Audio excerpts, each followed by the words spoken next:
नमस्कार,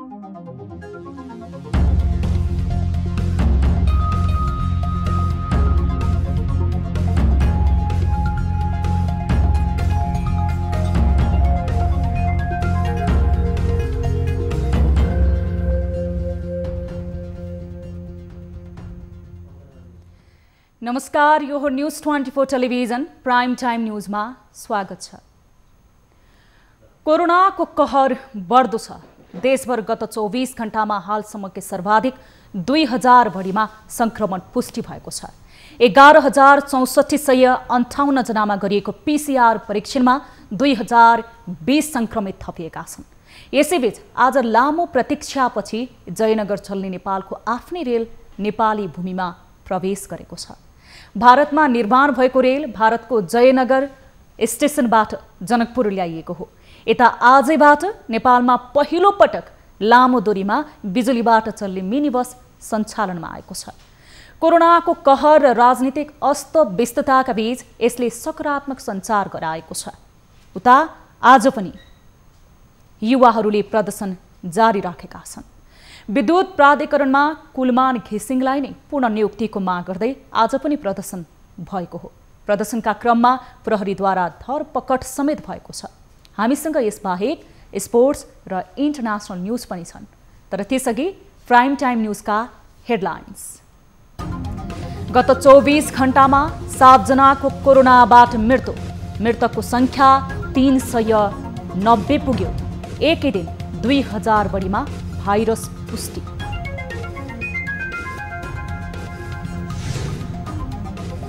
काठमाडौँमा भएका प्रदर्शनमा प्रहरी हस्तक्षेप। युवा र प्रहरी बीच भएको झडपमा केही घाइते, ज्याजती भएको अधिकारवादीहरूको आरोप।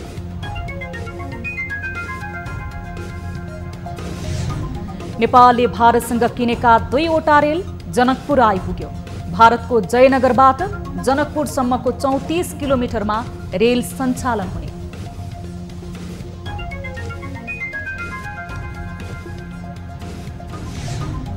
औचित्य र आवश्यकताको आधारमा संविधान संशोधन हुन सक्ने प्रधानमन्त्रीको भनाई।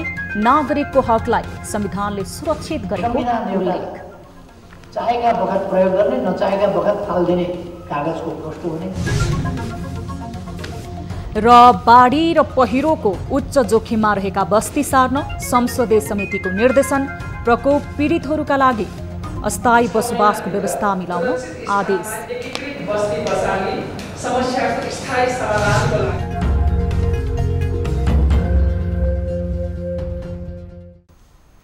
हामी निरन्तर न्यूजमा छौं।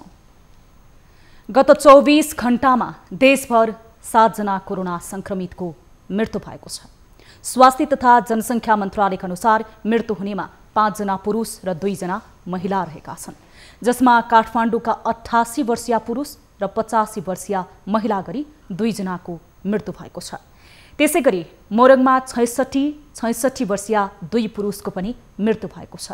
त्यस्तै नवलपरासीका 31 वर्षीय पुरुष, ललितपुरकी 66 वर्षीय महिला र भक्तपुरका 82 वर्षीय पुरुषको पनि मृत्यु भएको छ। यो सँगै देशभर कुल मृतकको संख्या 390 पुगेको छ। यो मृत्युदर संक्रमितहरू हुनेबाट 0.63% हो। यता देशभर गत 24 घण्टामा हालसम्मकै सर्वाधिक 2000 बढीमा कोरोना भाइरस कोभिड-19 रोग पुष्टि भएको छ। स्वास्थ्य तथा जनसङ्ख्या मन्त्रालयका अनुसार 11,6458 जनामा गरिएको पीसीआर परीक्षणमा 2020 संक्रमित थपिएका हुन्। यो सँगै देशभर कुल संक्रमितको संख्या 61,593 पुगेको छ, जसमध्ये अहिले 17,383 जना सक्रिय संक्रमित छन्। मन्त्रालयका अनुसार प्रदेश 1 को उदयपुरमा 2 जना, खोटाङमा 1 जना, झापामा 6 जना, भोजपुरमा 2 जना, मोरङमा 118 जना, सुनसरीमा 58 जनामा संक्रमण पुष्टि भएको छ। त्यस्तै प्रदेश नम्बर 2 को धनुषामा 9 जना, पर्सामा 17 जना, बारामा 78 जना, रौतहटमा 6 जना, सप्तरीमा 45 जना, सर्लाहीमा 2 जना, सिराहामा 19 जनामा संक्रमण देखिएको छ। यता बागमती प्रदेशको काठमाडौँमा 698 जना, काभ्रेमा 6 जना, चितवनमा 191 जना, दोलखामा 1 जना, धादिङमा 14 जना, नुवाकोटमा 6 जना, भक्तपुरमा 82 जना, मकवानपुरमा 30 जना, रामेछापमा 6 जना, ललितपुरमा 79 जना र सिन्धुपाल्चोकमा 3 जनामा भाइरस देखिएको छ। त्यस्तै गण्डकी प्रदेशको कास्कीमा 86 जना, गोर्खामा 12 जना, तनहुमा 5 जना, नवलपरासी पूर्वमा 39 जना र लमजुङमा 6 जनामा संक्रमण पुष्टि भएको छ। यता प्रदेश 5 को अर्घखाँचीमा 9 जना, कपिलवस्तुमा 6 जना, गुल्मीमा 6 जना, दाङमा 24 जना, नवलपरासीमा 41 जना, पाल्पामा 3 जना, प्युठानमा 1 जना, बर्दियामा 18 जना, बाँकीमा 2 जना, रूपन्देहीमा 86 जना र रोल्पामा 9 जनामा भाइरस पुष्टि भएको छ। त्यस्तै कर्णाली प्रदेशको दैलेखमा 1 जना, रुकुम पश्चिममा 23 जना, सुर्खेतमा 117 जनामा संक्रमण पुष्टि भएको छ। त्यस्तै सुदूरपश्चिम प्रदेशको अछाममा 16 जना, कञ्चनपुरमा 7 जना, कैलालीमा 17 जना, डोटीमा 1 जना, बजाङमा 1 जना, बाजुरामा 3 जना, बैतडीमा 2 जनामा संक्रमण पुष्टि भएको छ। यता देशभर हालसम्म 7736 जना क्वारेन्टिनमा छन् भने संस्थागत आइसोलेसनमा 9295 जना छन्। त्यस्तै होम आइसोलेसनमा 8088 जना रहेका छन् भने पछिल्लो 24 घण्टामा 871 जना बिरामी निको भएर घर फर्किएसँगै डिस्चार्ज हुनेको संख्या 43820 पुगेको छ। यता काठमाडौँ उपत्यकामा पछिल्लो 24 घण्टामा थप 859 संक्रमित फेला परेका छन्। काठमाडौँ उपत्यकामा एकै दिनमा पुष्टि भएको यो अहिलेसम्मकै सर्वाधिक बढी संख्या हो। मन्त्रालयले दिएको जानकारी अनुसार पछिल्लो 24 घण्टामा काठमाडौँ उपत्यकामा 859 जना संक्रमित थपिएका छन्, जसमध्ये काठमाडौँमा मात्र 698 संक्रमित थपिएका छन् भने ललितपुरमा 79 संक्रमित थपिएका छन्। त्यस्तै भक्तपुरमा 82 जना संक्रमित देखिएका छन्। यो सँगै काठमाडौँ उपत्यकामा संक्रमितको कुल संख्या 15110 पुगेको छ। यसमध्ये काठमाडौँमा 12440, ललितपुरमा 1425 जना, भक्तपुरमा 1275 जना संक्रमित थपिएका छन्। कोरोना महामारीको असर कुन हदसम्म भोग्नुपर्ने हो? नेपाली जनताले यसको प्रभाव बिस्तारै देखिन थालेको छ। चैत 11 गतेदेखि साउन 7 गतेसम्मको लकडाउन र त्यसपछिको निरन्तरको निषेधाज्ञाले उद्योग व्यवसाय चौपटभन्दा धेरैको गाँस मात्र खोसिएन, धेरैले आफ्नो व्यवसायबाट सधैँका लागि पलायन समेत हुनु परेको छ। एक रिपोर्ट। सहरका घर र सटरहरूमा आजभोलि सहजै देखिने एउटा दृश्य हो टु लेट, अर्थात् खाली छ। कुनै बेला व्यवसाय गर्नको लागि काठमाडौँ उपत्यकाको चोक गल्लीहरूमा सटर पाउन मुस्किल पर्थ्यो, घर पाउन मुस्किल पर्थ्यो। तर कोरोना महामारी र निषेधाज्ञा लकडाउनका कारण आजकल सहरका घरहरू सटरहरू रित्ता छन्। घरेलु तथा साना उद्योगको अभिलेख अनुसार नेपालमा घरेलु तथा साना उद्यमको संख्या 9,19,000 छ।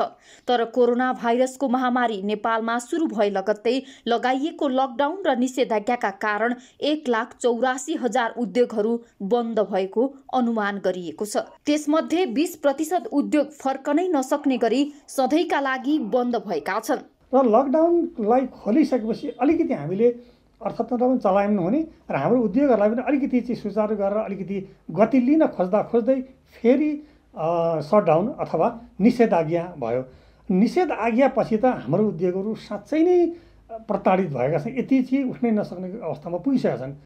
लकडाउन र निषेधाज्ञामा परेको असर राष्ट्र ब्याङ्कको तथ्याङ्कमा यस्तो छ।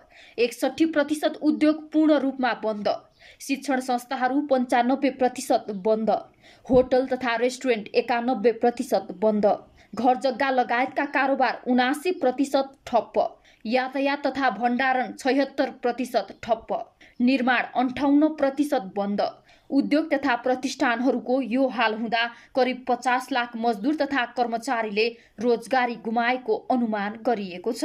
यी मध्ये साना तथा मझौला व्यवसायले 44 लाख मानिसहरूलाई रोजगारी दिएको अनुमान पनि उद्यमीहरूको छ। हाम्रो उद्योग बन्द गर्दाखेरि कर्मचारीले रोजगारी गुमाए, बैंक तथा वित्तीय संस्थासँग लिएको ऋणको हामीसँग ब्याज बुझाउन सकेनौँ, कच्चा पदार्थ बिग्रियो, उत्पादित वस्तु बजारसम्म पुर्याउन सकिएन, पुराको सामान पनि हामीले त्यो पसलहरूले बेच्न नसकेपछि उद्योग बन्द भएपछि त त्यो हामीले त्यसको पैसा पाउन सकेनौँ। त्यसले गर्दाखेरि चाहिँ ती चिजहरूलाई चाहिँ अब अहिले चाहिँ यो क्षेत्रलाई चाहिँ प्रबन्धन गर्नलाई नीतिले ल्याउनु पर्यो भन्दाखेरि मौद्रिक नीतिले धेरै कुराहरू समेटेको छ। यी मध्ये धेरै उद्योग प्रतिष्ठान ढिला गरी असोज 1 गते सञ्चालनमा आए पनि शिक्षण संस्थाहरूमाथिको प्रतिबन्ध अझै कायम छ। नेपालको अति व्यस्त मानिने काठमाडौँको न्यू रोड, असन, इन्द्रचोक जस्तो क्षेत्रबाट समेत साना पसल व्यवसायीहरू पलायन भएका छन्। कोरोनाको कहालीको बेला धेरैले रोजगारी गुमाएका छन्, धेरैले आफ्नो व्यवसाय नै बन्द गरेर पलायन हुनु परेको छ। आर्थिक क्षेत्र चौपट बनेको छ र आर्थिक क्षेत्र चौपट बनिरहँदा धेरैको रोजीरोटी पनि सिद्धिएको छ। धेरै नेपालीहरू आर्थिक समस्याबाट गुज्रिरहेका छन्। यो असरलाई न्यूनीकरण गर्नको लागि सरकारले एउटा ठोस निर्णय गर्न आवश्यक छ। सरकारले एउटा केही प्रभावकारी कदम चाल्न आवश्यक छ। क्यामेरामा कान्छा डङ्गोलका साथ टिभी जर्नलिस्ट रिया भण्डारी, काठमाडौँ। नेपाल विद्युत प्राधिकरणका निवर्तमान कार्यकारी निर्देशक कुलमान घिसिङको पक्षमा प्रदर्शन गर्ने क्रममा अनामनगरमा मनिष श्रेष्ठ घाइते भएका छन्। शुक्रबार माइतीघर मण्डलामा कुलमान घिसिङको पक्षमा प्रदर्शन गर्ने क्रममा प्रहरीको कुटपिटबाट श्रेष्ठ घाइते भएका हुन्। हाल उनको ट्रमा सेन्टरमा उपचार भइरहेको बताइएको छ। प्रहरीको कुटाईबाट घाइते भएका श्रेष्ठको टाउकोमा चोट लागेको छ। त्यस्तै घाइते श्रेष्ठको रगतले लटपटिएको तस्बिर पनि सोसल मिडियामा भाइरल बनिरहेको छ। तर महानगरीय प्रहरी परिषद काठमाडौँले भने प्रदर्शनका क्रममा लडेर श्रेष्ठ घाइते भएको दावी गरेका छन्। कुलमान घिसिङले आफ्नो 4 वर्षे कार्यकाल सकाएर विदा भइसकेका छन्। तर पनि प्राधिकरणमा घिसिङको पूर्ण नियुक्तिको माग गर्दै युवाहरूले प्रदर्शन जारी राखेका छन्। 6 वर्षको लामो प्रतीक्षापछि कुर्था जनकपुरधाम जयनगरसम्म रेल सेवा सुरु हुने भएको छ। रेल सञ्चालकको परीक्षणका लागि आज 2वटा सेट रेलको बग्गी तथा 4 सेट इन्जिन जनकपुरधाम आइपुगेको छ। 1 अर्बको लागतमा भारतसँग नेपालले किनेको रेल जनकपुर आउने भएपछि हेर्नेहरूको भिड लागेको थियो। लामो समयको प्रतीक्षापछि आज जनकपुरवासी मात्र होइन, समग्र देशवासीकै लागि एउटा गौरवको क्षण भनौँ। नेपाल रेलवेको लामो प्रतीक्षापछि आज ट्रेन जयनगर हुँदै जनकपुर आउँदैछ। नयाँ ट्रेन, जुन ट्रेनलाई नेपालको झण्डाको रङमा रङ्गिएको छ।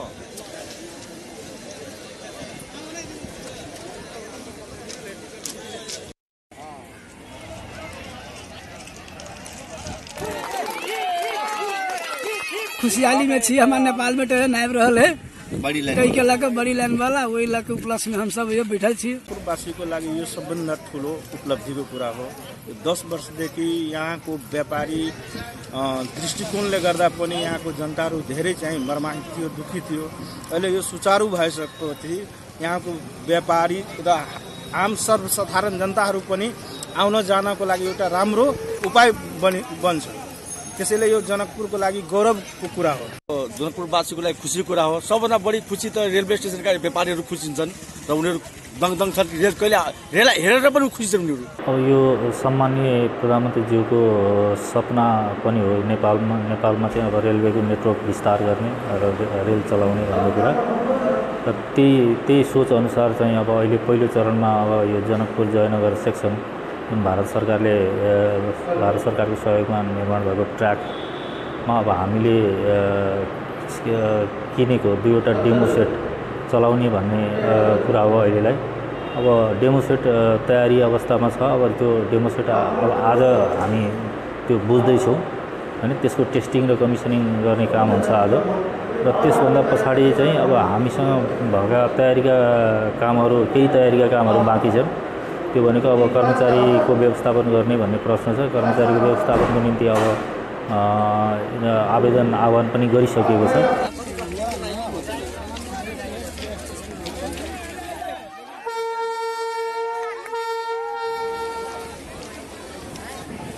यो ट्रेन अब आज जनकपुर आइपुगेको छ, तर यो फर्केर फेरि पनि जयनगर जानेछ। 1 देखि 1.5 महिना पछाडि मात्रै नियमित रूपमा ट्रेन सञ्चालनमा आउने आधिकारिक व्यक्तिले भनिसक्नु भएको छ। अब स्थानीयहरू दुईटा महत्त्वपूर्ण प्रतीक्षामा छन्। छिटोभन्दा छिटो नियमित रूपमा जयनगर जनकपुरदेखि लिएर कुर्थासम्म वा अन्य त्योभन्दा पनि अगाडि कहिले सञ्चालनमा हुने नियमित रूपमा स्थानीयवासीको प्रतीक्षाको विषय बनेको छ भने अर्को महत्त्वपूर्ण कुरा के बनेको छ भने बाँकी रहेका ती पुराना इन्जिनहरू ट्रेनहरूलाई कसरी व्यवस्थित पाराले व्यवस्थित तवरले त्यसलाई राख्न सकिन्छ, सुरक्षित गर्न सकिन्छ र त्यसलाई आगामी आउने 100 वर्षपछि उदाहरणीय नेपालको एकमात्र रेल भनेर हामी चिनाउन सक्छौँ। त्यसको लागि चाहिँ सुरक्षित गरेर ती ट्रेनहरूलाई जानकी, हनुमान अथवा अन्य जुन ट्रेनहरू छन् त्यसलाई व्यवस्थित गरेर राख्नुपर्ने हुन्छ। न्युज 24 टेलिभिजनको लागि धनुषाबाट घनश्याम कुमार मिश्र। नेपालमा पहिलो पटक लामो दूरीमा बिजुलीबाट चल्ने मिनी बस सञ्चालनमा आएको छ। भवलक्ष्मी यातायात सेवा प्रणालीले उक्त मिनी बसहरू सञ्चालनमा ल्याएको हो। पहिलो चरणमा काठमाडौँबाट रामेछापको मन्थलीसम्म 2वटा मिनी बस सञ्चालन हुने कम्पनीले जनाएको छ। बिजुली बसले पर्यावरण संरक्षणमा मद्दत पुर्याउनुका साथै नेपालमा उत्पादन भएको विद्युत खपत भएर आयातित इन्धन प्रतिस्थापना हुने भवलक्ष्मी यातायात सेवा प्रणालीका अध्यक्ष ऋतुप्रसाद चौलागाईले बताउनु भएको छ। वातावरण पनि अलि स्वच्छ प्रदूषण रहित छ। यो बिजनेसलाई चाहिँ अलि अगाडि बढाउँ र हेरौँ एकचोटि नेपालमा कतिको यो सुटेबल हुन्छ भन्ने किसिमले नै यसलाई एकचोटि हेर्न खोजेको हो। अब यसलाई रोज्नु कारण चाहिँ हामीले अरू इलेक्ट्रिक र अरू डिजल र पेट्रोल गाडीहरू त अब हामीलाई थाहा भइरहेको छ। अब यो चाहिँ अलि प्रदूषण रहित भयो हुनाले यसलाई चाहिँ रोज्नुको कारण चाहिँ त्यो हो। उक्त विद्युतीय मिनी बसहरू एनबी ग्रिनटेक इन्टरनेसनलले चीनबाट नेपाल आयात गरेको हो। नेपालको सबै प्रकारको बाटोमा उक्त बसहरू सहजै गुड्न सक्ने कम्पनीले दावी गरेको छ। लङ रेन्ज दिने ब्याट्री, इलेक्ट्रिक मोटर पनि 60 किलोवाटको छ। यो पावरले 20 जना आरामले जुनसुकै ठाउँमा पनि पुल गर्न सक्छ। हामीले वीरगञ्जबाट ल्याउँदाखेरि दक्षिणकालीको त्यो साङ्गुरो बाटोबाट ल्याएका हौँ। त्यो धेरै उकालो ओह्रालो खाल्टो भएको, त्यहाँ पनि टेस्ट गरेरै आउन सक्ने भएको भएर। बसको उद्घाटन गर्दै नेकपाका वरिष्ठ नेता माधव कुमार नेपालले सरकारले विद्युतीय सवारी साधन प्रयोगलाई प्रोत्साहित गर्नुपर्नेमा कर बढाएर गल्ती गरेको बताउनु भएको थियो। गाडीहरूको आयातमा जुन ढङ्गले भन्सार लगाइदिएको छ, अझ बढाएको छ, यो उपयुक्त होइन। यो चाहिँ वास्तवमा कुनमा भन्सार बढाउने हो, कुनमा भन्सार घटाउने भन्ने कुरामा प्रष्ट एउटा सिद्धान्त छ। जुन कुरालाई प्रोत्साहित गर्ने हो त्यसमा भन्सारको दर घटाउनु पर्दछ। जुन कुरालाई निरुत्साहित गर्ने हो त्यसको भन्सारको दर बढाउनु पर्दछ। हाल सञ्चालनमा आएको मिनी बसको नेपाली बजार मूल्य करिब 1 करोड रुपैयाँ रहेको एनबी ग्रिनटेक इन्टरनेसनलले जनाएको छ। ललितपुर महानगरको सडकलाई अब हस्तक्षेप मुक्त राखिने भएको छ। सडकको यथार्थ सीमातालाई सोही अवस्थामा कायम गरेर सवारी साधन आवागमनमा कुनै बाधा अर्चन हुन नदिन विशेष अभियान सुरु गरेको छ। यस क्रममा ललितपुर महानगरपालिकाको नगर प्रहरी बलले सडक पेटी, फुटपाथ अतिक्रमण विरुद्ध अभियान नै थालनी गरेको छ। नगर प्रहरी बलको प्रमुखमा नियुक्त भए लगतै पूर्व ट्राफिक प्रहरी निरीक्षक समेत रहेका सीताराम हाछेथुले पसल कबल लिएर फुटपाथमा सामान थुपार्ने विरुद्ध कारबाही अभियान सुरु गरेपछि ललितपुर महानगरको मुहार नै फेरिने अपेक्षा गरिएको छ।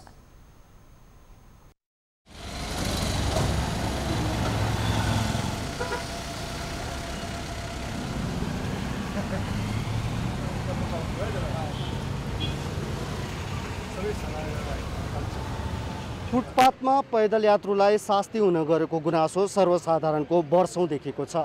विशेषतः व्यावसायिक प्रयोजनको लागि अनावश्यक रूपमा फुटपाथमा सामानहरू थुप्र्याउने र अगोट्ने गर्नेको कारणले गर्दाखेरि पैदल यात्रुहरूलाई फुटपाथमा हिँड्न समस्या भएको हो। यसै बीचमा ललितपुर महानगरपालिकाले सफा फुटपाथ अर्थात् पैदल यात्रुहरूलाई सजिलो हुने गरी फुटपाथ बनाउने अभियान सुरु गरेको छ। यस अन्तर्गत पहिलो चरणमा फुटपाथलाई अगोटेर मर्मत सम्भार गर्ने मोटरसाइकल ग्यारेजहरूलाई अबदेखि फुटपाथमा मोटरसाइकल नराख्न र मर्मत सम्भार नगर्ने अभियान सुरु गरेको छ।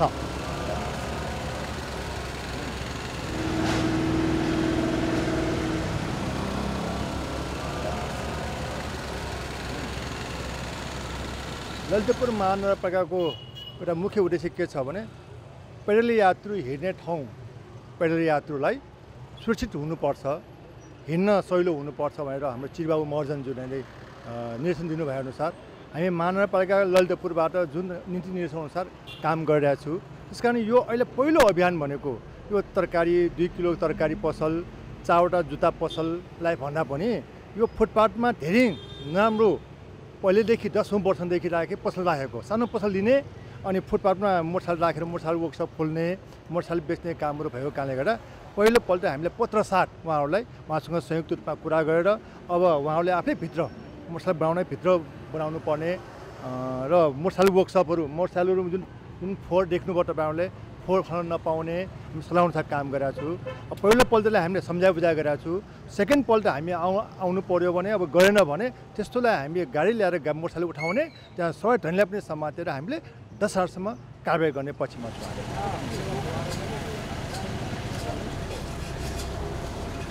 नियमअनुसार त अब राख्न नपाउने नै हो त्यो मान्छु होइन, तर हामीलाई पनि अब विकल्प केही न केही चाहिँ सरकारले गरिदिनुपर्छ। किन हाम्रो ठाउँ सानो छ, ठुलो ठाउँ त लिएर गर्न सक्दैन हामी, त्यही भएर चाहिँ केही न केही विकल्प चाहिँ सोच्नुपर्छ सरकारले। फुटपाथमा अथवा रोडमा चाहिँ यो गर्न हुने काम हो, तर कहिलेकाहीँ चाहिँ अप्पर सपोर्ट कुनै बनाउने आएर यहाँ रोकिदिइहाले हुन्छ, त्यसको लागि चाहिँ एकछिनको लागि त भयो, तर यो चाहिँ हाम्रो यो हिँड्ने फुटपाथमा चाहिँ यो गर्न हुँदैन। यो अब चाहिँ जे भयो भयो राखियो, अब आइन्दा चाहिँ यो हुँदैन।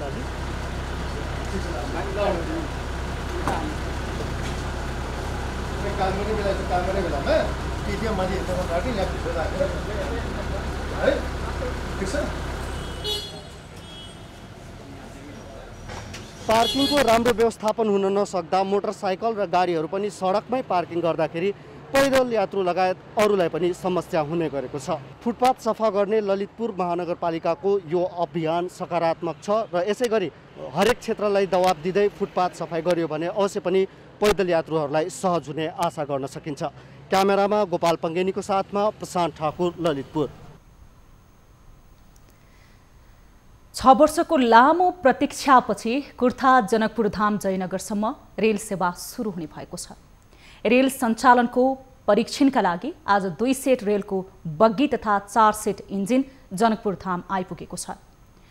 1 अर्बको लागतमा भारतसँग नेपालले किनेको रेल जनकपुर आउने भएपछि हेर्नेहरूको भिड लागेको थियो। यसैबीच नेपालको आफ्नै रेल शुक्रबार जनकपुर आइपुगेको हो र भारतसँग नेपालले किनेको 2वटा रेल जयनगर हुँदै जनकपुर आइपुगेको छ। इन्जिन र 4वटा बग्गी रहेको 2 सेट रेल नेपाल ल्याइएको हो। एउटा रेलमा एकैपटक 1300 जनाले यात्रा गर्न सक्दछन्। नेपालको यो पहिलो रेल भने होइन, राणा शासनकै बेला 93 वर्ष अघि रेल सञ्चालन भएको थियो नेपालमा।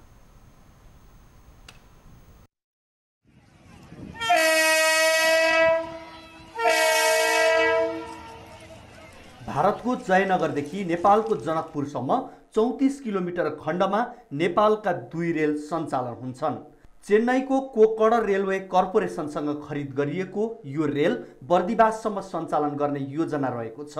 भारत सरकारको सहयोगमा बनेको जयनगर जनकपुर बर्दिवासको 69 किलोमिटर अन्तर्गतको पहिलो खण्डको रेल मार्गमा रेल सेवा सञ्चालन हुनेछ।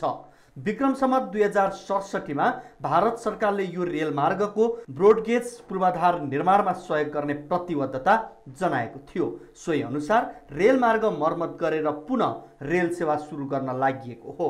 जनकपुरदेखि महोत्तरीको बिजलपुरासम्मको खण्डमा भने पूर्वाधार निर्माण भइरहेको छ। नेपालको रेल इतिहास। भारतमा शासन गरेका तत्कालीन ब्रिटिस सरकारले रेल विस्तार गरेका हुन्। राणाकालीन समयमै विक्रम सम्वत 1984 मै भारतको जयनगरदेखि बिजलपुरसम्म नेपालको पहिलो रेल सेवा सञ्चालन भएको थियो। नेपालका जङ्गलबाट काठ ओसार्ने उद्देश्यले तत्कालीन ब्रिटिस सरकारले रेल सेवा सुरु गरेको थियो। पछि यो खण्डबाट मानिस पनि आवजावत गर्न थाले। कोइलाबाट चल्ने रेल यहाँ सञ्चालन हुन्थे। त्यतिबेला जनकपुर रेलवे महोत्तरीको बिजुलपुराबाट भारतको जयनगरसम्म 52 किमी दूरीमा सञ्चालन थियो। 2059 मा आएको बाढीबाट बिगही पुल बगाएपछि नेपालको पहिलो रेल सेवा जनकपुरदेखि जयनगरको जम्मा 29 किमीमा सीमित थियो। अहिले चर्चामा रहेको जयनगरबाट जनकपुरसम्मकै खण्डमा भने विक्रम सम्वत 1994 मा मात्रै रेल आइपुगेको हो। त्यतिबेला सञ्चालनमा आएको रेल पनि न्यारो गेजकै थियो भने अहिले ब्रोड गेजको रेल सञ्चालनमा आएको छ। 2059 सम्म भारतमा आएको रेल खण्ड र पुल बाढीले बगाएपछि भने त्यस यता नेपालमा रेल सेवा बन्द थियो। अहिले तय भएको रेल सञ्चालनको 69 किलोमिटर मध्ये 3 किलोमिटर भारतीय भूमिमा पर्छ। विक्रम सम्वत 2021 सालमा नेपाल यातायात संस्थान अन्तर्गत राखिएपछि 2055 सालमा यसको नाम जनकपुर जयनगर रेलवे राखियो। पछि 2061 सालबाट नेपाल रेलवे नाम दियो भने 2068 देखि रेल विभाग नै स्थापना गरेर नेपालका विभिन्न भागमा रेल सञ्चालन गर्ने योजना बनाइएको छ। प्रधानमन्त्री केपी शर्मा ओलीले स्थिरता र स्थायित्वको नाममा संविधान अपरिवर्तनशील विषय नभएको प्रश्न पार्नु भएको छ। आज प्रधानमन्त्री निवास बालुवाटारमा नेपालको संविधानको व्याख्यात्मक पुस्तकको विमोचन गर्दै प्रधानमन्त्री ओलीले संविधान कार्यान्वयनका क्रममा अपर्याप्त देखिएका संशोधनका लागि खुल्ला दिमाग र बिना भड्काउ तयार हुनुपर्ने बताउनु भएको छ।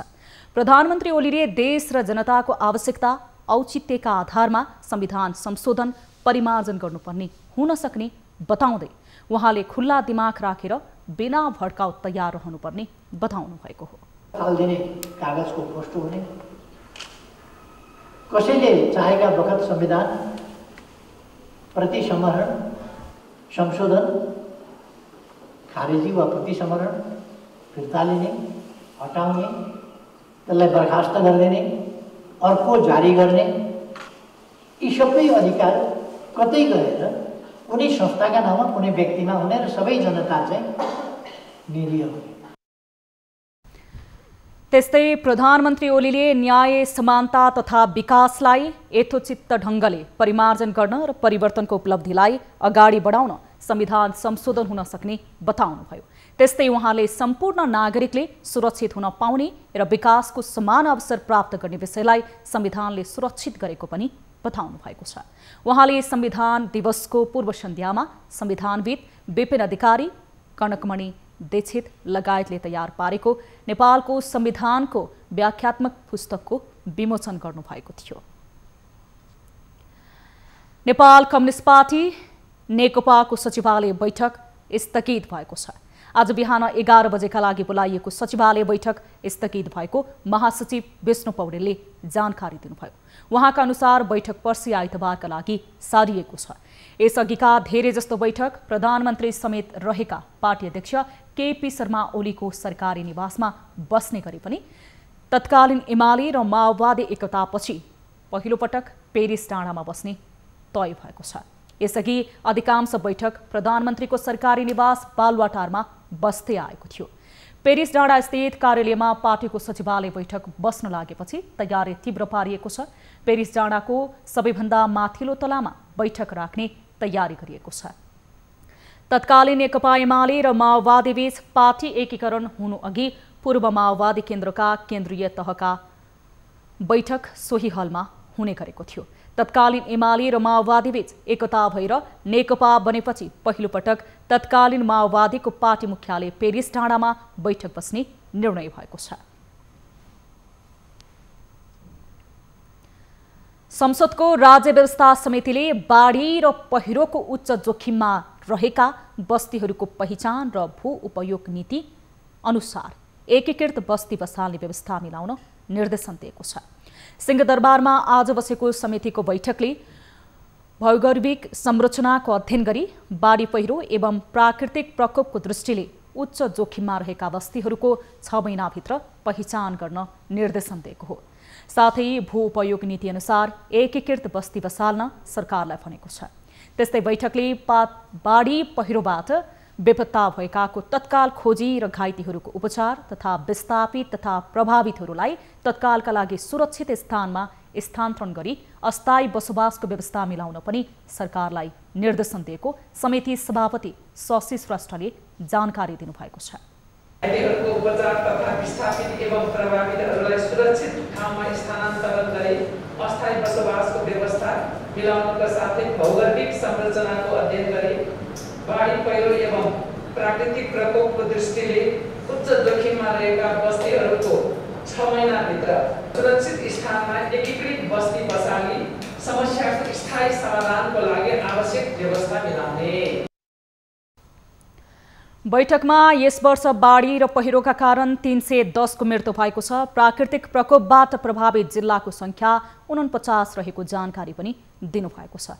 बैठकमा सांसदले विगतमा जोखिमयुक्त भनिएका बस्ती स्थानान्तरण नहुँदा क्षति बढी भएको जनाउँदै त्यसतर्फ सरकारको ध्यान नपुगेको बताएका थिए। जनआन्दोलन 2046 का कमान्डर स्वर्गीय गणेशमान सिंहको 23औं स्मृति दिवस आज विभिन्न कार्यक्रम गरी मनाइएको छ। विक्रम सम्वत 1972 सालमा जन्मिएका सिंहको 2054 साल असोज 2 गते निधन भएको थियो। लौह पुरस्कार नामले समेत चिनिएका सिंहले नेपालमा प्रजातन्त्र प्राप्तिका लागि राणाकालदेखि नै कठोर सङ्घर्ष गर्नुभएको थियो। सिंहको स्मृति दिवसको अवसरमा नेपाल विद्यार्थी सङ्घ काठमाडौँ जिल्ला समितिले सिंहको पूर्ण कदको शालिग भएको स्थान काठमाडौँको शान्ति बाटिकामा दीप प्रज्वलन गरेको थियो।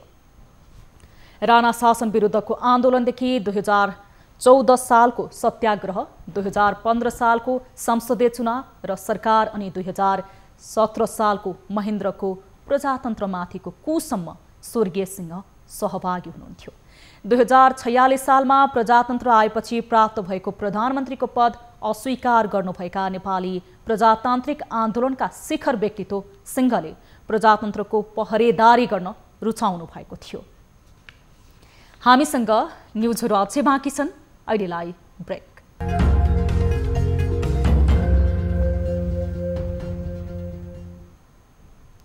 हामी निरन्तर न्युजमा छौं। प्रदेश नम्बर 1 सरकारले व्यवसायी र सर्वसाधारणले तिर्नुपर्ने करको म्याद 60 दिन थप्ने निर्णय गरेको छ। लकडाउन खुले पनि लामो समयदेखि व्यापार व्यवसाय चल्न नपाएको भन्दै सरकारले 60 दिन कर तिर्ने म्याद थपेको हो। व्यवसायीले भने कर म्याद थप भन्दा कर छुट दिनुपर्ने माग राख्दै आएका छन्। प्रदेश 1 सरकारले यातायातको कर तिर्नको लागि 2 महिनाको समय अवधि थप गरेको छ। तर यातायात व्यवसायीहरूले भने त्यो 6 महिनासम्म बन्द भएको बस यातायात सेवाहरू बन्द भएको कारणले गर्दा त्यो 6 महिनाको अवधिको कर चाहिँ छुट गर्नुपर्ने भनेर माग गरेका छन्। हामीले पहिला पनि माग गरेका थियौँ, यो कर जुन हामीले गाडी थन्काएर राखेका छौँ त्यो सम्पूर्ण कर छुट हुनुपर्छ हैन। हाम्रो गाडी अहिलेसम्म थन्केको अवस्थामा कति गाडी अहिले ननिक्लेको अवस्था किन छ भने तपाईलाई सबै गाडीहरू बिग्रेर बसेको अवस्था छ। करको मापदण्ड यो गाडीको सुविधा हामीले सबै माग गरेको त्यो सरकारले अहिलेसम्म पुरा गर्न सक्नु भएको छैन। 6 महिना बन्द भएको छ, 6 महिनादेखि कर छ, अगाडिदेखि कर छ, त्यो 60 दिनले के राहत हुन्छ र?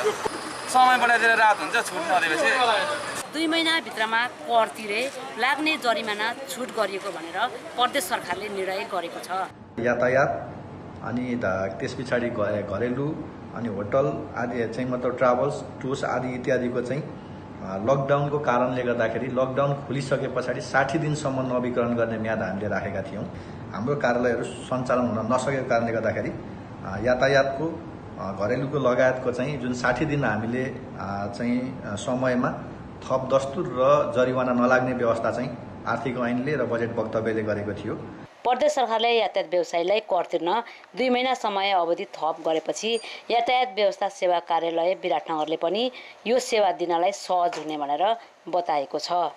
सरकारले यो निर्णय गरेसँगै हामीलाई काम गर्न धेरै नै सहज हुनेछ। अहिलेसम्म हामीले सेवाग्राहीहरूलाई यो निर्णयको प्रत्यक्षमा सेवा दिन सकेका थिएनौँ। निर्णय आइसकेपछि हामीलाई अब सेवा दिन सहजता हुनेछ। प्रदेश 1 सरकारले गरेको निर्णयलाई यातायात व्यवसायीहरूले स्वागत गरेका छन्। असोज 1 गतेदेखि सञ्चालन भएका यी यातायात सवारी साधनहरू निरन्तर चल्नेमा उनीहरूले शङ्का व्यक्त गरेका छन्। न्युज 24 टेलिभिजनका लागि तारा आचार्य, विराटनगर। दोलखाको लापिङलाङका थामी समुदायको अहिले बेचल्नी भएको छ। 2072 सालको भूकम्पले घर भत्काउँदा बेचल्नी परेका थामी समुदायको अहिले पहिरोले उठीभास लगाएको छ। 4 वर्षसम्म छहरामा जीवन बिताएका उनीहरूलाई फेरि पहिरोको पीडाले फिरोलेको छ। भूकम्पपछि पुनर्निर्माण प्राधिकरणले बनाइदिएका घरमा भर्खरै बस्न थालेका थामी समुदाय पहिरोले बगाएपछि फेरि कष्टकर जीवन बिताउन बाध्य भएका छन्। एक रिपोर्ट। भूकम्पको पीडा भुल्दै नयाँ घरमा बसोबास सुरु गरेका दोलखाका थामी समुदायलाई अर्को विपत्ति आइलागेको छ। बस्ती माथिबाट आएको पहिरोले घरबार बगाएपछि उनीहरूको बिचल्ली भएको हो। भूकम्पपछि पुनर्निर्माण प्राधिकरणले निर्माण गरिदिएका घर बाढी पहिरोले बगाइदिएपछि उनीहरूको उठीबास लागेको छ।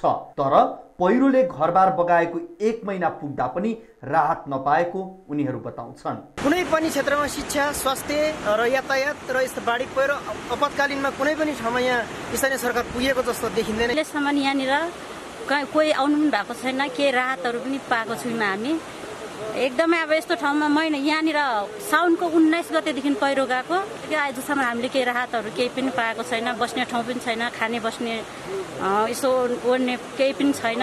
1 महिना अघि आएको बाढी पहिरोले कालिन्चोक गाउँपालिका वडा नम्बर 5 का लापिलाङ, रानीवन, काँडाबारी र बन्नेथली लगायतका गाउँमा ठूलो क्षति पुर्याएको थियो। पहिरोको जोखिममा रहेका बस्तीका नागरिकलाई नजिकको विद्यालयमा सारिएको थियो। तर पीडितलाई विद्यालयको भवनमा सारे पनि खाना बस्नको व्यवस्था नहुँदा समस्या भएको उनीहरूको गुनासो छ। करिब अब 4-5 वटा घर चाहिँ पहिरोले लगेको अवस्था छ। अब झनै 4-5 वटा घरमा 32 जना घर परिवार चाहिँ पुरा यहाँनिर अब विस्थापित हुनु भएको छ। कोरोनाको महामारीमा हामीलाई अब एउटा व्यक्ति बराबर त भौतिक दूरी कायम गर्नुपर्छ भनेर अब बारम्बार अब भनिराख्नु भएको छ। हामीलाई चाहिँ 9 वटा दूरीको चाहिँ एकै ठाउँमा चाहिँ अब बस्ने, खाने हरेक कुरा अब गर्ने एकै ठाउँमा जम्मा गरेर राख्नु भएको छ। चुनावमा भोट माग्न घर दैलोमा धाउने जनप्रतिनिधिहरूले विपत्तिको समयमा वास्ता नगरेको भन्दै उनीहरू आक्रोशित बनेका छन्। साथै पहिरो गएको 1 महिना बितिसक्दा पनि स्थानीय सरकारले राहतका नाममा एउटा त्रिपाल मात्र दिएको उनीहरू बताउँछन्। स्थानीय सरकारले के दिनुभयो भने एउटा त्रिपाल दिनुभएको छ, अनि अरू केही पनि दिनुभएको छैन। र अरू संस्थाले बरु आएर यहाँ हेरिदिनु भएको छ। चामलहरू केही सामानहरू कहाँ बसिरहनुहुन्छ? म अहिले मेरो घर अब लगिसके तपाईँको, अहिले म उता दिदी भिनाज्यू घरमा बस्छु। प्राकृतिक विपत्तिमा परेका स्थानीयलाई सुरक्षित स्थानमा राख्नुपर्ने स्थानीय सरकारको प्रमुख जिम्मेवारी हो।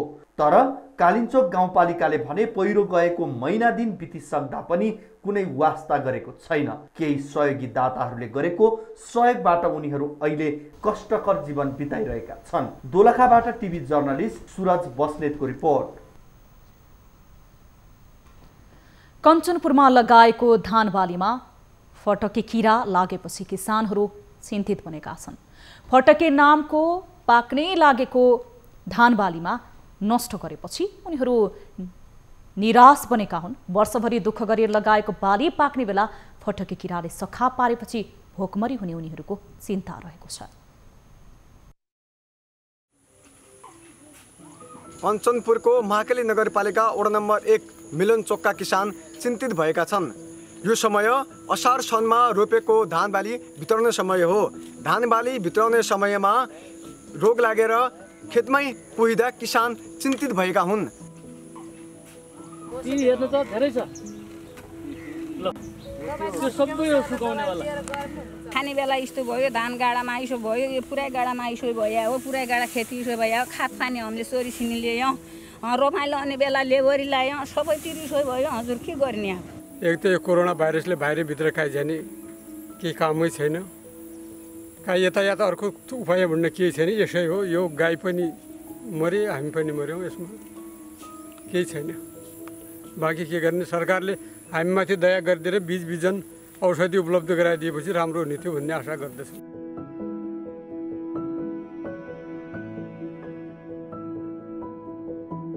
कञ्चनपुर जिल्लाका विभिन्न स्थानमा धान बालीमा अहिले फड्के किराको व्यापक प्रकोप भएको हामीले पाएका छौँ। हाम्रो अनुगमन टिमले विभिन्न ठाउँबाट त्यस्तो किसिमको रिपोर्ट ल्याएको छ र आज यो महाकाली नगरपालिकामा हेर्दा पनि यहाँ अत्यन्त भयावह स्थिति देखिएको छ। त्यसैले हामीले महाकाली नगरपालिकाको कृषि शाखासँग पनि समन्वय गरेका छौँ र किसानहरूसँग मेरो अनुरोध के छ भन्दाखेरि यो इमिडाक्लोरोपिड भन्ने विषादी 2 लिटर पानीमा 1 ml का दरले कम्तीमा 20 लिटर पानी एक कट्ठामा प्रयोग गरेर अभियानकै रूपमा सबै किसानहरूले छर्यो भने यसलाई धान बालीलाई बचाउन सकिने अझै सम्भावना छ। हरेक वर्ष आउने किसानका समस्यामा कृषि ज्ञान केन्द्र कञ्चनपुरले उन्नत जातको बिउ बिजन र उचित सल्लाह दिनुपर्ने देखिन्छ। न्युज 24 टेलिभिजनका लागि टिभी जर्नलिस्ट सुरेश भट्ट, कञ्चनपुर। अब बिजनेस न्यूज।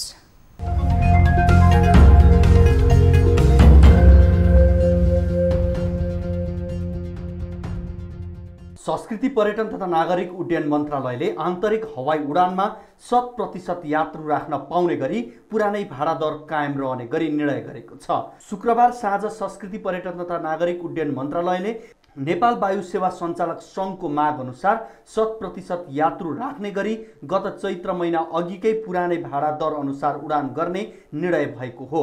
वायु सेवा सञ्चालक सङ्घले 100% यात्रु राखेर कोरोना भाइरसको महामारी भन्दा अघिको पुरानै दरमा उडान सञ्चालन गर्ने अडान लिएपछि मन्त्रालयले विमान सञ्चालक सङ्घको माग अनुरूप सञ्चालन गर्न अनुमति दिएको हो। संस्कृति पर्यटन तथा नागरिक उड्डयन मन्त्रालयले चैत्र 11 गते अघिकै पुरानै भाडा दर कायम गर्दै सुरक्षा प्रोटोकल पालना गरेर यात्रु राख्न सक्ने निर्णय गरेको हो। मन्त्रालयले एयरलाइन्स कम्पनीहरूको मागलाई सम्बोधन गरी व्यावहारिक निर्णय गरेको भन्दै वायु सेवा सञ्चालक सङ्घले विज्ञप्ति जारी गरेर स्वागत गरेको छ। यो अकुपेन्सीको हकमा चाहिँ लिमिट नतोकियोस् र 100% अकुपेन्सीसम्म उड्न दियोस् भन्ने हाम्रो जुन एउटा रिक्वेस्ट थियो, त्यो रिक्वेस्टलाई उहाँहरूले पुनर्विचार गरेर त्यो रेस्ट्रिक्सन उहाँले हटाइदिनु भएको छ। त्यो हटाइदिएपछि जुन हाम्रो एउटा मात्रै त्यो हटाइदिनु भन्ने हाम्रो एउटा उहाँप्रति एउटा रिक्वेस्ट थियो, त्यो रिक्वेस्ट उहाँले मानिदिएकोले अब हामी यो आउने सोमबार असोज 5 गतेदेखि हाम्रो नियमित उडानहरू सञ्चालन गर्दैछौँ। चैत्र 11 गते भन्दा अघिकै पुरानै भाडा दर अनुरूप सिट क्षमताको 100% यात्रु राख्न सरकार र विमान कम्पनीहरू बीच सहमति जुटेको छ। पर्यटन मन्त्रालयबाट कन्डिसन्सहरू पनि दिएको छ, गर्नुपर्ने सामाजिक दूरीहरू, त्यसमा मास्कको अनिवार्यता, सेनिटाइजर कसरी गर्ने भन्ने उहाँले एउटा निर्देशन पनि दिनुभयो। त्यो निर्देशनलाई पूर्ण पालना गरी र हाम्रो आफ्नो एसओपी पनि बनाएको छौँ, त्यो त्यही सेरोफेरोमा त्यो एसओपीको आधारमा हामी आफ्नो फ्लाइटहरू सुचारू गर्छौँ। वायु सेवा सञ्चालक सङ्घले सिट क्षमताको 50% मात्र यात्रु राख्न पाउने र 50% भाडा वृद्धि गर्ने सरकारको निर्णय व्यवहारिक नभएको भन्दै वायु सेवा सञ्चालक सङ्घले असहमति जनाएको थियो। सरकार र नेपाल वायु सेवा सञ्चालक सङ्घको असहमति अनुसार असोज 5 गतेदेखि आन्तरिक उडान नियमित रूपमा नै सञ्चालनमा आउने भएको हो। नेपालमा सामान्य अवस्थामा विभिन्न एयरलाइन्स कम्पनीहरूको दैनिक करिब 300 उडान सेवा सञ्चालन हुने गरेको छ। कोरोना र लकडाउनका कारण आन्तरिक उडान सेवा नै चैत्र पहिलो सातादेखि बन्द भएको थियो। मन्त्रालयले विमानका चालक, कर्मचारी र यात्रुले स्वास्थ्य सुरक्षाको मापदण्ड अनिवार्य रूपमा लागू गर्नुपर्ने कडाइका साथ पालना गर्न आग्रह गरेका छ।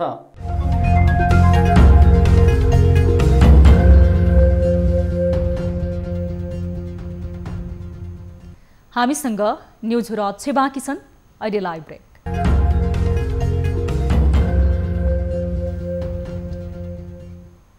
हामी निरन्तर न्युजमा छौँ। अब स्पोर्ट्स न्युज।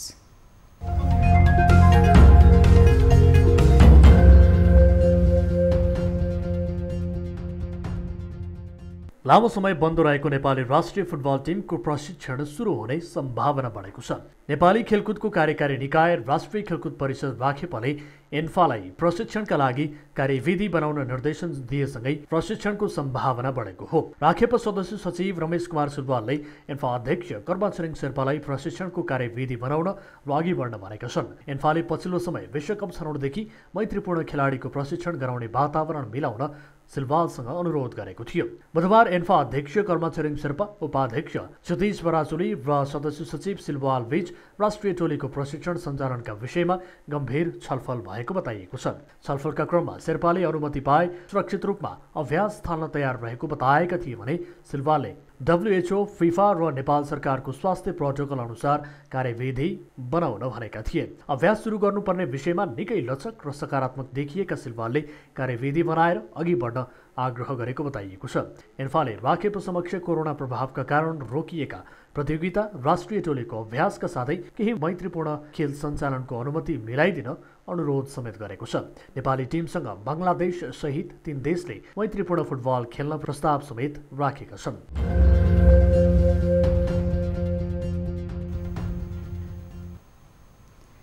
अब विष्णु ढुङ्गानाको साथमा फटाफट न्यूज।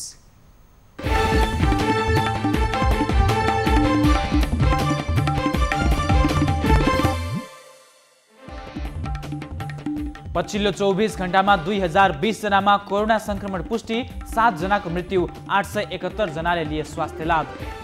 देशभर हालसम्म कोरोना संक्रमण हुनेको संख्या 61,593 पुग्यो। कुल 390 जनाको मृत्यु, 43,820 जना निको। काठमाडौँ उपत्यकामा पछिल्लो 24 घण्टामा 859 जना नयाँ कोरोना संक्रमित थपिए। काठमाडौँ जिल्लामा 698, ललितपुरमा 79 र भक्तपुरमा 82 जना संक्रमित फेला। सप्तरीको डाकनेश्वरी नगरपालिका 7 किशोरी संगीता मण्डलको बलात्कार प्रकरणमा सीमावर्ती क्षेत्रबाट 2 जना पक्राउ पर्नेमा स्थानीय बब्लु भनिने सुमन कुमार मण्डल र रञ्जित मण्डल। बलात्कृत किशोरी आत्महत्या प्रकरणमा पञ्चायती विरुद्ध आत्महत्या दुरुत्सानमा अनुसन्धान सुरु। 65 वर्षीय जयकान्त मण्डल, 60 वर्षीय वासुदेव मण्डल र 50 वर्षीय सत्यनारायण मण्डल विरुद्ध आत्महत्या दुरुत्सान मुद्दा अघि बढाइयो। कुलमान घिसिङलाई नेपाल विद्युत प्राधिकरणको कार्यकारी निर्देशकमा पुनः नियुक्ति गर्न कानुनी अडचन रहेको परराष्ट्र मन्त्री प्रदीप कुमार गेवालीको दावी। नेपालमा लोडसेडिङ हटाउन कुलमानको एक्लो प्रयास मात्रै नभएको धारणा। संविधान संशोधनका लागि खुला दिमाग र बिना भड्काउ तयार हुनुपर्ने प्रधानमन्त्री केपी शर्मा ओलीको भनाई। परिवर्तनको उपलब्धिलाई अगाडि बढाउन, न्याय, समानता वा विकासलाई यथोचित ढङ्गले परिमार्जित गर्न संविधान संशोधन हुन सक्ने सङ्केत। अमेरिकी सहयोग परियोजना MCC सम्झौता संसदबाट अनुमोदन हुने परराष्ट्र मन्त्री प्रदीप गेवालीको भनाई। पार्टीले गठन गरेको कार्यदलले परिमार्जन गर्ने सुझाव दिएकाले आवश्यक परे सच्याएर MCC अनुमोदन हुने। चोरीमा संलग्न भएको आशंकामा सोधपुछका लागि ल्याइएका 4 जना महानगरी प्रहरीविद कालीमाटीबाट फरार। ड्युटी अफिसर सुतेको बेला हत्कडी सहित अनिल जयसवाल, सुजित गुप्ता, अंशु जयसवाल र रविन्द्र अग्रवाल भागेको जानकारी। सत्तारूढ दल नेकपा संविधानको मर्म विपरीत केन्द्रीकृत प्रणालीमा अघि बढिरहेको नेपाली कांग्रेसका नेता प्रकाशमान सिंहको आरोप। संघीय व्यवस्था सहितको संविधान कार्यान्वयन गर्नुपर्ने सरकार आफै केन्द्रीकृत प्रणाली ल्याउन लागि परेको तर्क। नेपाल कम्युनिस्ट पार्टीका उपाध्यक्ष वामदेव गौतमलाई राष्ट्रिय सभा सदस्य मनोनित गरिएकोमा साझा पार्टीको आपत्ति। विषयगत विज्ञहरू मनोनयनका लागि संविधानमा व्यवस्था गरिएको कोटामा चुनाव हारेका व्यक्तिलाई लैजानु घातक भएको टिप्पणी। बागमती प्रदेशमा एलपी ग्यासको खाली सिलिन्डरको धरोटी रकम 2100 रुपैयाँ। बजारमा कम्पनी अनुसार मनपरी मूल्य लिएपछि नेपाल एलपी ग्यास उद्योग संघले मूल्य तोकेको जानकारी। एउटा इन्जिन र 4वटा बोगी सहितको रेल शुक्रबार दिउँसो 2 बजे जनकपुर आइपुग्यो। तिहारपछि मात्र सञ्चालनमा ल्याइने रेलवे विभागको भनाई। बङ्गलादेशबाट 50 मेट्रिक टन युरिया मल पैँचोमा ल्याउन कृषि मन्त्रालयलाई मन्त्री परिषदको अनुमति। सरकारको निर्णयपछि 2 महिनाभित्र मल नेपाल ल्याइसक्ने प्रक्रिया थालियो। अनसनरत डाक्टर गोविन्द केसीका जायज माग सम्बोधन गर्दै जीवन रक्षा गर्न नेपाल चिकित्सक सङ्घको माग। अनसन बसेको 5 दिन भइसक्दा पनि सरकारले कुनै चासो नदिएको प्रति गम्भीर ध्यानाकर्षण। सार्क राष्ट्रका विदेश मन्त्रीहरूको बैठक आगामी असोज 8 गते नेपालका परराष्ट्र मन्त्री प्रदीप गेवालीको अध्यक्षतामा भर्चुअल माध्यमबाट हुने। बैठकमा सार्कका 8वटै सदस्य राष्ट्रको सहभागिता हुने अपेक्षा। आज बिहान 11 बजे नेकपाको केन्द्रीय कार्यालय पेरिस डाँडामा बस्ने भनिएको नेकपा सचिवालय बैठक स्थगित। अब असोज 4 गते आइतबार बस्ने निर्णय। कुनै पनि तहको शैक्षिक सत्र खेर नजाने गरी पठन पाठनको व्यवस्था मिलाउन नेकपा निकट अनेरा सोब्यू लगायतका 13 विद्यार्थी सङ्गठनहरूको माग। आवश्यक व्यवस्था मिलाउन सरकारलाई 7 दिने अल्टिमेटम।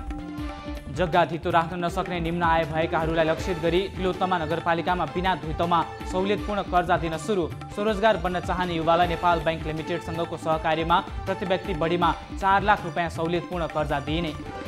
वीरगञ्जमा कोरोना भाइरसको महामारीमा अग्रपन्थीमा खटिएका विभिन्न क्षेत्रका 8 जना व्यक्तिहरू सम्मानित। एम्बुलेन्स चालक, जेसीबी चालक र सुरक्षाकर्मीलाई नगद 3100 रुपैयाँ सहित सम्मान पत्र प्रदान। प्राकृतिक प्रकोप, बाढी, पहिरो र चट्याङका कारण 49 जिल्लाका 374 जनाको मृत्यु, 100 भन्दा बढी बेपत्ता, सबैभन्दा बढी प्रभावित सिन्धुपाल्चोक रहेको गृह मन्त्रालयको जानकारी। युरोपा लिगको दोस्रो चरणको छनौटमा एसी मिलान र टोटनह्याम विजयी, सामरक रोबर्स 2-0 र लोकोमोटिभ 2-1 गोलले पराजित। खोप र वैज्ञानिकहरूलाई विश्वास गर्ने तर अमेरिकी राष्ट्रपति डोनाल्ड ट्रम्पलाई विश्वास नगर्ने अमेरिकाको राष्ट्रपति पदका उम्मेद्वार जोe बाइडेनको भनाई। ट्रम्पले कतिपय अवैज्ञानिक, अव्यवहारिक र अस्वाभाविक कुरा गरेको भन्दै आलोचना। र विश्वभर 3,03,89,000 बढीमा कोरोना संक्रमण, 9,51,000 बढीको मृत्यु, 2,20,64,000 बढी निको।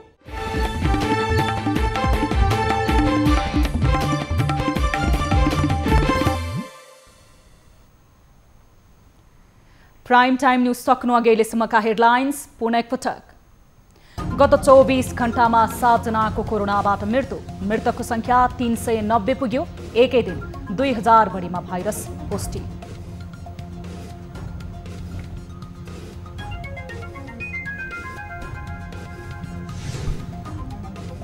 काठमाडौँमा भएको प्रदर्शनमा प्रहरी हस्तक्षेप, युवा र प्रहरीबीच भएको झडपमा केही घाइते, ज्यादती भएको अधिकारवादीहरूको आरोप।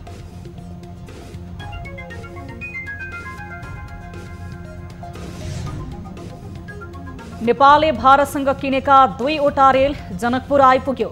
भारतको जयनगरबाट जनकपुरसम्मको 34 किलोमिटरमा रेल सञ्चालन हुने।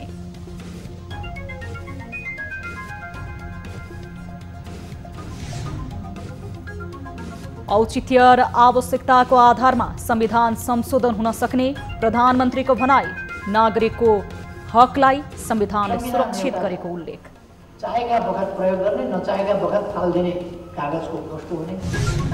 र बाढी र पहिरोको उच्च जोखिममा रहेका बस्ती सार्न संसदीय समितिको निर्देशन। प्रकोप पीडितका लागि अस्थायी बसोबासको व्यवस्था मिलाउन आदेश। 6 महिनाभित्र सुरक्षित स्थानमा एकीकृत बस्ती बसाली समस्याको स्थायी समाधानको लागि।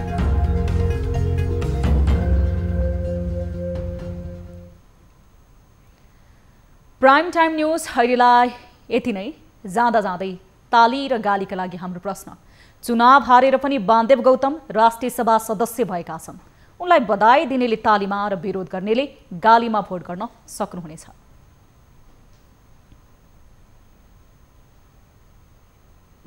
थप न्यूजको लागि हाम्रो वेबसाइट www.news24nepal.com हेर्न नभुल्नुहोला। साथै तपाईले हामीलाई फेसबुक, ट्विटर र युट्युबमा पनि फलो गर्न सक्नुहुनेछ। यस्तै मोबाइल, भाइबर, इमेलबाट न्यूज 24 टेलिभिजनको हेल्प डेस्कमा कुनै समस्या र गुनासो छन् भने प्रत्यक्ष रूपमा सम्पर्क राख्न सक्नुहुनेछ।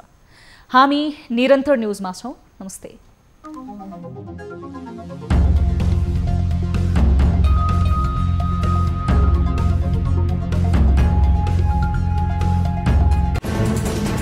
कोरोनाले सृजना गरेको संकटमा पल पलका न्यूज अपडेट र हर क्षेत्रको कभरेजका लागि न्यूज 24 नेपाल युट्युब च्यानललाई सब्स्क्राइब गर्नुहोला।